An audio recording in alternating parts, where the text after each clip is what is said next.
A very warm welcome to parents and guardians of Year 7 students commencing at the college in 2020.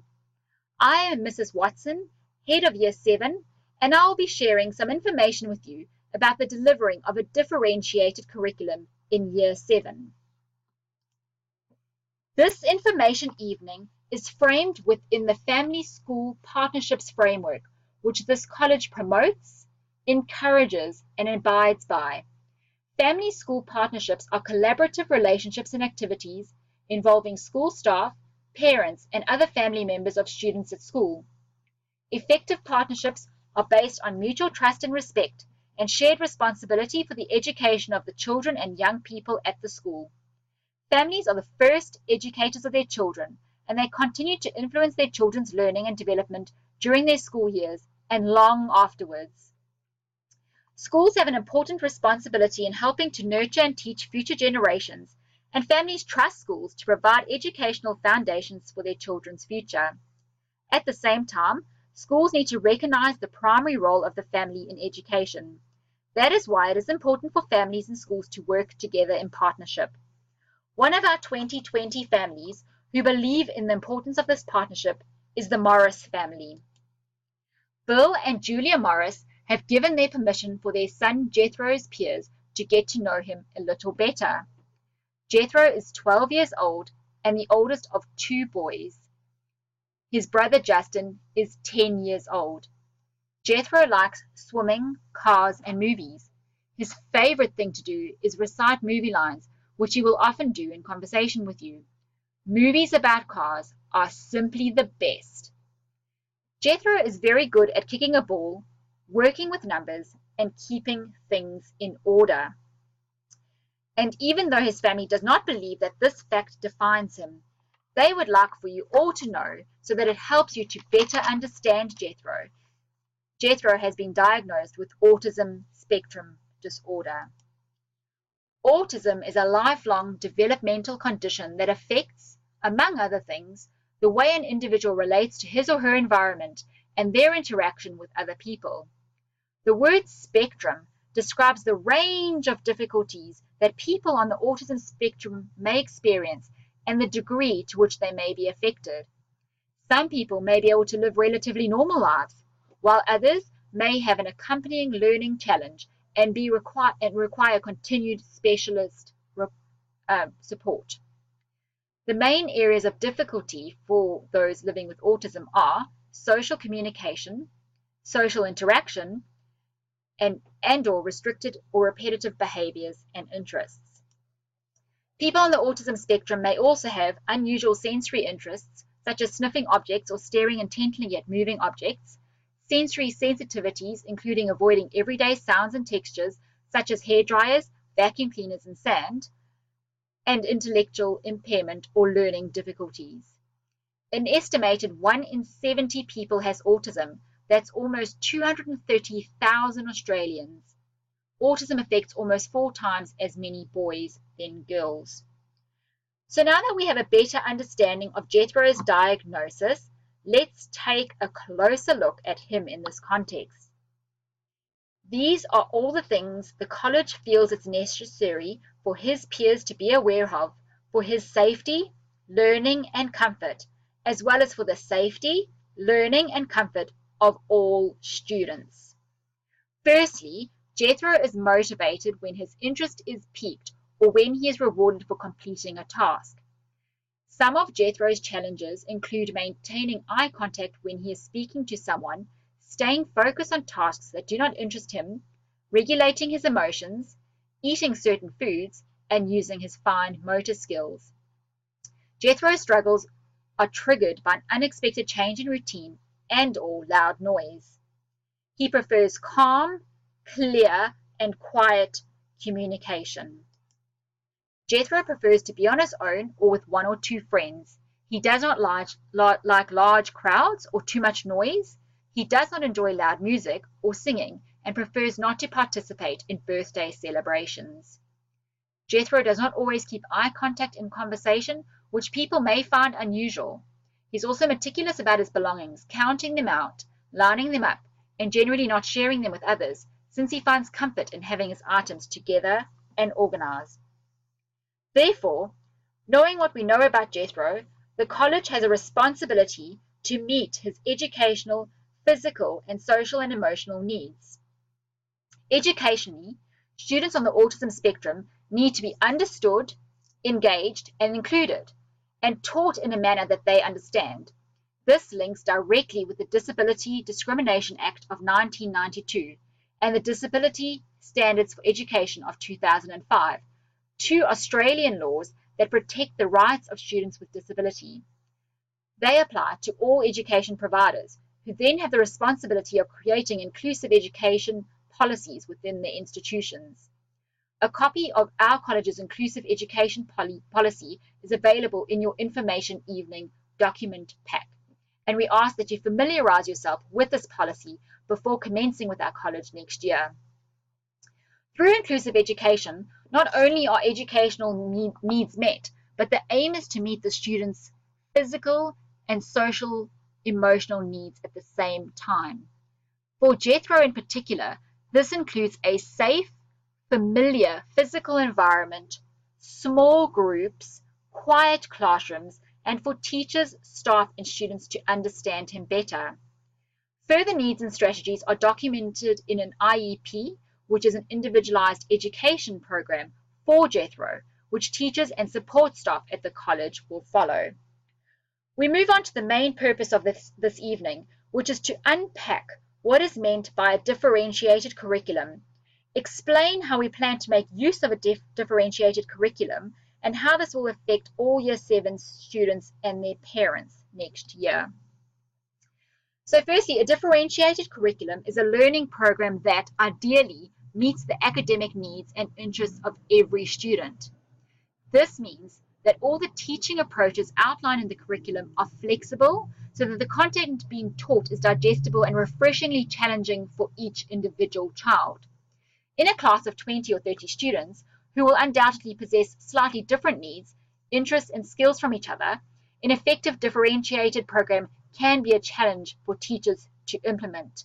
Nonetheless, experienced teachers and teachers at this college know that such an individualized curriculum is necessary if all students are to meet their full potential. And that is because equality means giving everyone equal opportunities to learn, not teaching everyone in exactly the same way. And we as a college are totally committed to this. Furthermore, there's not one definitive approach to differentiation. It encompasses a range of approaches that a teacher can draw upon to meet the needs of individual students. Differentiation will seem different depending on what each student's strengths and needs are, what each student already knows, and what their cognitive level is. Differentiation starts with a comprehensive assessment of each student's strengths and needs in contents to the curriculum area being taught. This will identify how the student learns and what they already know. Please note that this will not only be for Jethro, but for all students entering Year 7 at our college in 2020. And in fact, understanding what the students already know is a starting point for any teaching areas delivering of a course. Now we're going to look at some strategies for teaching and learning.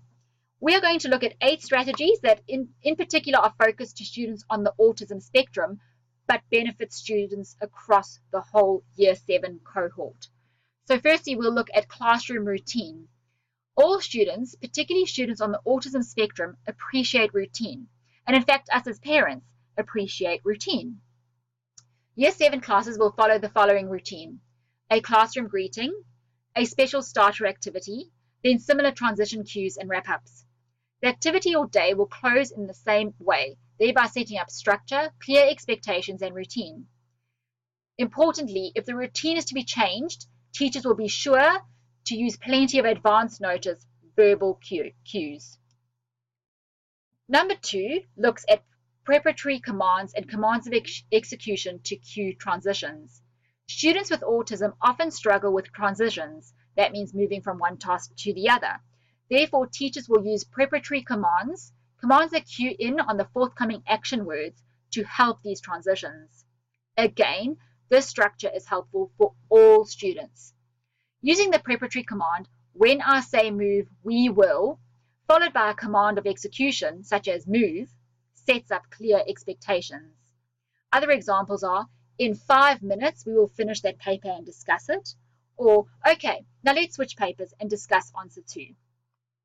Number 3 deals with fewer choices. Students with autism, and in fact all students, can get overwhelmed when given list-style selections. Instead, teachers will use just 2 choices. This will help to declutter the landscape for students, but allow them to still make a decision. Number 4 deals with finding their thing. So teacher-student relationships are vital for students to feel recognized, valued, cared for, and heard. To increase student engagement and learning, teachers will get to know students and find out what makes them tick. As far as possible, teachers are then required to incorporate students' interests and activities into the lesson. This is of particular value for students on the autism spectrum, as in Jethro's case, he seldom listens or learns if topics of discussion do not interest him. Number 5 is becoming increasingly important as we deal with technological changes in the world, and that is the use of appropriate technology. So where possible, students will complete work on iPads, as students with autism find it easier to work on technology than utilize the fine motor skills required for writing. There are also many technological resources available to utilize for effective teaching and learning of all students. Number 6 indicates that the use of visual cues is a good strategy for teaching and learning, and this incorporates the objective for each lesson being presented visually and placed on the desk in front of the student. The teacher would also include the learning context on this visual support. And this ties in nicely with the number 7, which is support and scaffolding.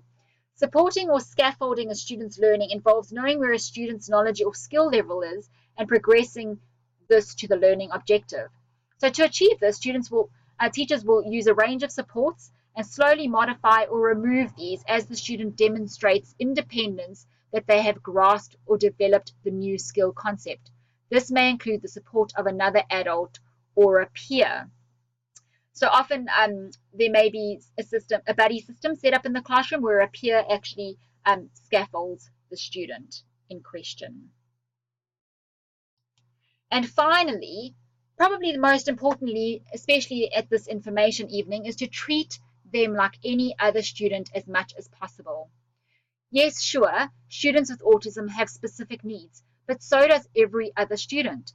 Teachers will ensure that students with autism get the student experience, not the autistic student experience or the special needs treatment. This will make a difference to the student.